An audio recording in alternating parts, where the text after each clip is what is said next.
जम्मू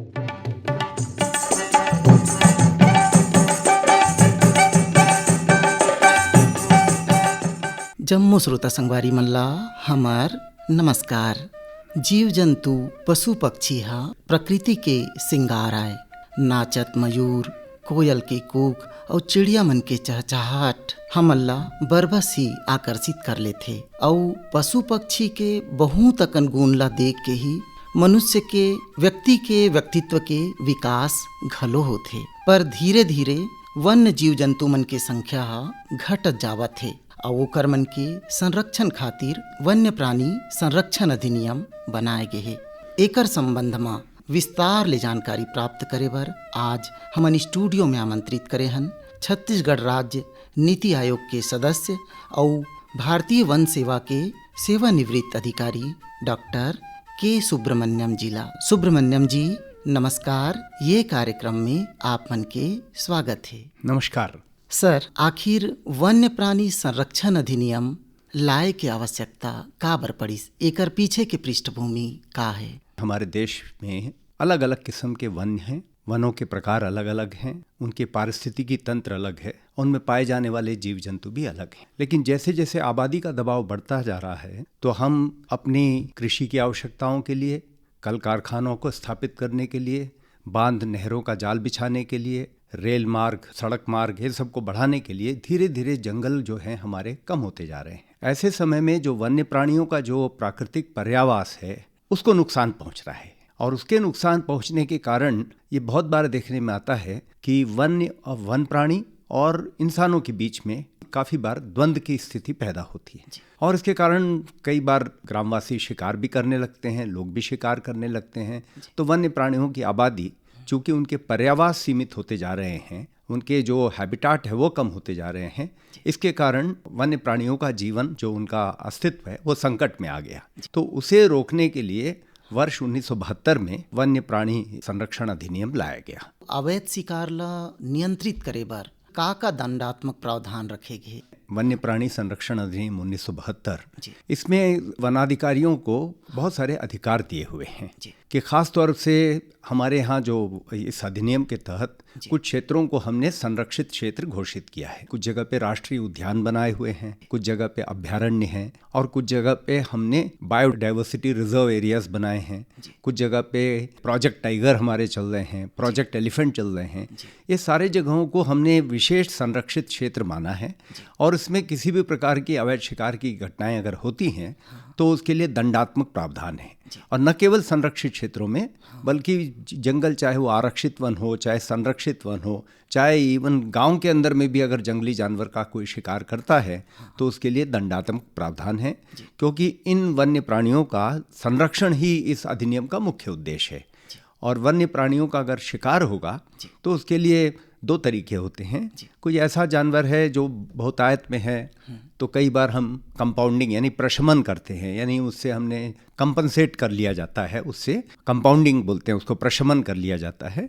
और अगर बड़े शिकार होते हैं तो हम उसको मामले को अदालत में ले जाते हैं और अदालत में इसके लिए दंडात्मक प्रावधान 3 साल, 5 साल, 7 साल ऐसे सजा के प्रावधान है। वैसे सर, सामान्य तरीके ले यदि देखा जाए तो कोई भी प्राणी या जीव जंतु ला नुकसान पहुंचाना ये भी तो प्रावधान है सर। चिड़िया मन ला नुकसान पहुंचाना, कोई प्राणी ला नुकसान पहुंचाना। Prevention of cruelty to animal act करके कानून है जो किसी भी जानवर के ऊपर यदि क्रूरता से व्यवहार किया उसके साथ तो उसके लिए एक अलग पृथक से दंड के प्रावधान है। लेकिन हम सामान्यतः जब हम वन्य प्राणियों के संरक्षण की बात करते हैं तो हम उन प्राणियों की बात करते हैं जो सामान्यतः जंगल में रहते हैं, और चाहे उसमें बड़े जीव जंतु जैसे शेर है, भालू है, चीता है, सांभर है, नीलगाय है, लोमड़ी है, इसके अलावा सांप है। सांप की कई प्रजातियां हैं जो जंगल में हैं, कई छिपकलियों की कई प्रजातियां हैं जो जंगल में हैं, जो धीरे धीरे लुप्त प्राय होती जा रही हैं, जो एंडेंजर्ड हो रही हैं। यानी हो सकता है कुछ समय में उनकी पूरी आबादी समूल रूप से नष्ट हो जाए। उन्हें संरक्षित करना बहुत ज़रूरी है क्योंकि वो हमारी जैव विविधता के आवश्यक अंग है। ये पूरी की पूरी खाद्य श्रृंखला में उनकी अपनी एक भूमिका है, तो उन्हें बचाए रखना बहुत ज़रूरी है। इसलिए अधिनियम में ऐसे सख्त प्रावधान किए गए हैं कि वन्य प्राणी हो या वन्य से बाहर निकल के भी जो प्राणी आ जाते हैं कई बार, क्योंकि जैसे मैंने आपसे कहा जंगल घट रहे हैं तो ये वन्य प्राणियों को अपने पानी की तलाश में वो कई बार गांव के पास पहुंच जाते हैं। कई बार कई हमारे नीलगाय है जो शाकाहारी पशु है वो खेतों की तरफ आ जाते हैं, खेतों को नुकसान पहुंचाते हैं। तो ऐसे समय में गांव वाले और जंगली जानवरों के बीच में द्वंद्व होना बड़ा स्वाभाविक है। कई बार सुअर जो है, आलू की खेती है, कुछ ऐसी ज़मीन के नीचे जो कंद वाले सब प्रकार हैं उनको खोद के वो नुकसान पहुंचाते हैं। अब नीलगाय जैसी वो धान के खेत को चर जाएगी या आपने दलहन और तिलहनी फसलों को नुकसान पहुंचाएगी, तो किसानों को नुकसान होने की संभावना रहती है। और उस समय में किसान हो सकता है कि वो आक्रोश में इन जंगली जानवरों का शिकार करें या इन्हें नुकसान पहुंचाए। तो उसे रोका भी जाना ज़रूरी है। और इसके लिए किसानों को हुई नुकसानी की भरपाई के लिए मुआवजे की भी प्रावधान है। किसानों से यही उम्मीद की जाती है कि इन जंगली जानवरों को आप नुकसान न पहुंचाएं, आपको जो नुकसान हुआ है उसकी भरपाई शासन करेगी, लेकिन जंगली जानवरों को आप यथासंभव नुकसान न पहुंचाएं। अच्छा सर, जंगली जानवर ले फसल ला नुकसान मत होए कि के कई झन मन हा अपन खेत के चारों तरफ कटीले तार ओमे विद्युत धारा घलो प्रवाह कर देथे, जेकर कारण कई जंगली जानवर मन हा वो करंट ले मृत्यु घलो हो जाथे। जी। तो ऐसन करना गलत है ना? बिल्कुल अवैध है, बिल्कुल अवैध है। कटीले तार से अगर आपने बागड़ बनाई अपने खेत को बचाने की, उसमें कोई दिक्कत नहीं है, आपने अपने खेत की रक्षा के लिए आपने काम किया है। लेकिन उसमें विद्युत तरंगों को दौड़ाना यानी इलेक्ट्रिसिटी सप्लाई करना और जिससे कि वो जानवर झटका खा के हो सकता है खत्म हो जाए, तो ये गैर कानूनी है। और इसके लिए दांडिक प्रावधान, जैसे मैंने आपसे कहा वन संरक्षण अधिनियम में, उसके भी प्रावधान है। वन्य जीव के वर्तमान स्थिति का है और वन्य जीव के गणना कैसे करे जाते? कुछ प्रजातियां जो हमारे हाथ से लगभग खत्म होती जा रही थी, इस कानून के आने के बाद और इस कानून के निष्पादन के बाद, कानून को सख्ती से जब लागू करना शुरू किया गया, तो जो प्रजातियां हमारे हाथ से फिसल रही थी वो सब प्रजातियों में फिर से हम देख रहे हैं उनकी संख्या बढ़ती जा रही है। लेकिन जैसे मैंने आपसे समस्या बताई कि जंगल अगर क्षेत्रफल में कम होता जाएगा और जंगल का जो घनत्व है अगर वो कम होगा, जंगल में पानी की व्यवस्था कम होगी, तो ऐसे समय में जानवरों की संख्या बहुत ज़्यादा बढ़ नहीं सकती। हम किसी भी जंगल को देखते हैं कि उसकी कैरिंग कैपेसिटी कितनी है, यानी उसकी धारण क्षमता कितनी है। यदि धारण क्षमता से ज़्यादा जानवर होंगे तो निश्चित रूप से वो आबादी क्षेत्रों की तरफ बढ़ेंगे, और यदि उससे कम होंगे तो उसको बढ़ने की संभावना रहेगी। तो ये जो आपका प्रश्न है, जिसमें हमने कहा कि जंगली जानवरों की संख्या में इजाफा हुआ है। आप देखिए छत्तीसगढ़ में ही पहले हम कह रहे थे करीब 17 हमारे पास शेर हैं, आज वो बढ़कर के करीब 35 शेर के करीब हो गए। तो इनकी गणना सामान्यतः हम गर्मी के दिनों में करते हैं, क्योंकि इस समय जंगल के अंदर में जो पानी के क्षेत्र हैं, जिनको हम वाटर होल्स बोलते हैं, उसके आसपास वो आते हैं पानी पीने के लिए। तो उस समय उनके जो फुटप्रिंट होते हैं, पगमार्क होते हैं, उसके आधार पे हम निर्धारण करते हैं बड़े जानवरों का। और ऐसे ही आजकल कैमरा ट्रैप पद्धति है, जिससे कैमरे से उनको फोटो भी खींच लेते हैं कि कई एक जानवर 2 बार तो गिनती में नहीं आ रहा है, क्योंकि सबकी जो पट्टे लगे रहते, पट्टी होती है उनकी प्राकृतिक पट्टी, वो सबकी अलग अलग होती है। जैसे हमारे 2 व्यक्तियों के फिंगरप्रिंट आपस में मैच नहीं करते हैं, अंगूठे के निशान मैच नहीं करते हैं, वैसे ही शेर के और बड़े जानवरों के जो पट्टे होते हैं वो एक समान नहीं होते। तो उसके आधार पर हम अंतर पता कर सकते हैं कि ये शेर की गणना कहीं 2 बार तो नहीं हो गई है उसी शेर की। अभी आप बताते रहे हो सर कि गर्मी के मौसम में पेयजल के नज़दीक जीव जंतु मन आथे पानी पियवर करके, तो सर जंगल में पानी की कमी हो जाते, तो पेयजल की व्यवस्था कैसे करे जाते सर? देखिए, जंगल में वाटर होल्स जो है, या तो प्राकृतिक रूप से जो डिप्रेशन वाला ऐसा क्षेत्र जहाँ पर हमेशा से पानी रुकता रहा है, उसी जगह को अगर हमने गहरा कर दिया तो उसकी जल धारण क्षमता बढ़ जाती है। तो ये गर्मी के दिनों में ये सुनिश्चित किया जाता है फरवरी मार्च से ही हमारे वाटर होल्स में पानी पर्याप्त है कि नहीं, क्योंकि पूरी गर्मी उनको निकालनी है। जून जुलाई महीने तक जब तक बारिश न हो जाए तब तक वाटर होल्स में पर्याप्त पानी होना चाहिए। वैसे ही हमारे जो शाकाहारी जीव जंतु हैं उनको नमक की ज़रूरत पड़ती है। तो नमक की चट्टी प्राकृतिक रूप से हमारे कई जो रॉक्स होते हैं, चट्टान होती हैं, उसमें नमक पाई जाती है। आपने देखा होगा कई बार ये जानवर जाके उन चट्टानों को चाटने लगते हैं। वो चाटने इसलिए लगते हैं क्योंकि उन चट्टानों में नमक होता है, और उनके डाइजेशन के लिए, उनके पाचन तंत्र के लिए, क्योंकि घास और शाकाहारी जानवर हैं तो उसके लिए उनको नमक की ज़रूरत पड़ती है। न्यूट्रिशन के लिए जो उनका माइक्रो न्यूट्रिएंट्स चाहिए होता है, तो इसलिए वो करते हैं।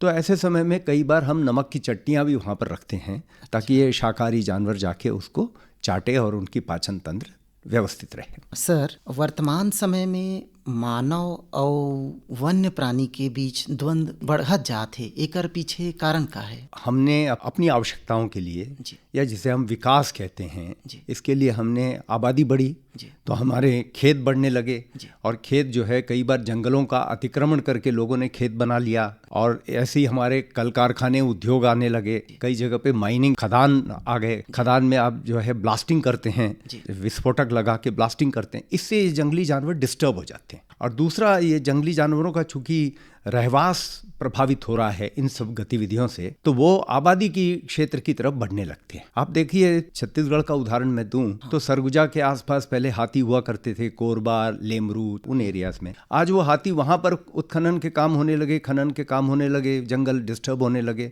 तो वो बढ़ करके दूसरी जगहों पे आ रहे हैं। कांकेर और भानु प्रतापपुर तक हाथी आ रहे हैं। पहले कभी नहीं सुना गया था कि इन क्षेत्रों में हाथी रहे, लेकिन हाथी का जो अपना कॉरिडोर है, जिस एक जंगल से दूसरे जंगल वो जाते थे तो जंगलों के बीच से ही जाते थे। अब बीच के जंगल हट गए, वहां पर खेती होने लगी, वहां पर बसाहट आ गई, वहां गांव बस गए, तो उनका जो प्राकृतिक पर्यावास था और जो उनका गलियारा था जिसमें एक जंगल से दूसरे जंगल में जाते थे, वो गलियारा खत्म हो। तो इसके लिए उनको मानवों के बीच से होके जाना पड़ता है। तो उस समय में खेत बीच में आते हैं तो खेतों को नुकसान हो जाता है।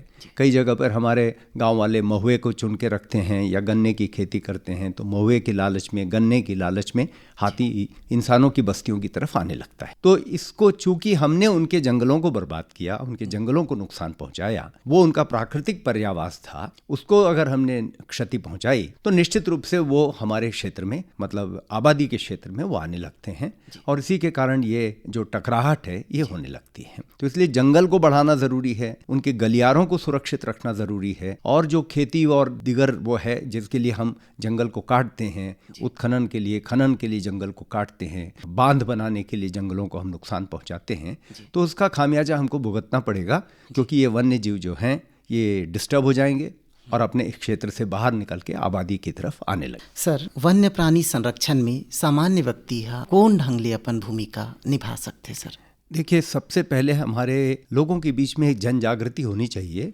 कि ये जो वन्य प्राणी हैं ये हमारे दोस्त हैं, मित्र इस तरीके से हैं कि पूरा जो प्राकृतिक पर्यावास है, जो पूरा पारिस्थितिकी तंत्र है, उसमें उनकी भूमिका है। यदि आपके जंगली जानवर अगर नीलगाय, सांभर, चीतल, ये अगर आपके खेतों को नुकसान पहुंचा रहे हैं तो इनके ऊपर आश्रित जो है शेर भी वही हैं, तेंदुआ भी वही हैं, ये इनका शिकार करते हैं और आपके मतलब किसानों को जो नुकसान होना है उसको काफी हद तक कम कर देते हैं। तो इसलिए जंगल का, जानवरों का रहना इंसानों के लिए जरूरी है, क्योंकि जंगल से ही पानी जो है निकल करके मैदानों में आता है। तो जंगली क्षेत्रों में और खास तौर से पहाड़ी क्षेत्रों में जंगल का होना बहुत ज़रूरी है, क्योंकि पहाड़ी क्षेत्रों में अगर जंगल कट जाएंगे तो अब मिट्टी का कटाव होने लगेगा, वो सारी मिट्टी बह के आएगी और हमारे जो बांध बने हैं उसमें गाद के रूप में जमा हो जाएगी, बांधों की जल धारण क्षमता कम हो जाएगी, ये बहुत सारे उसके दुष्परिणाम हमको दिखाई देंगे।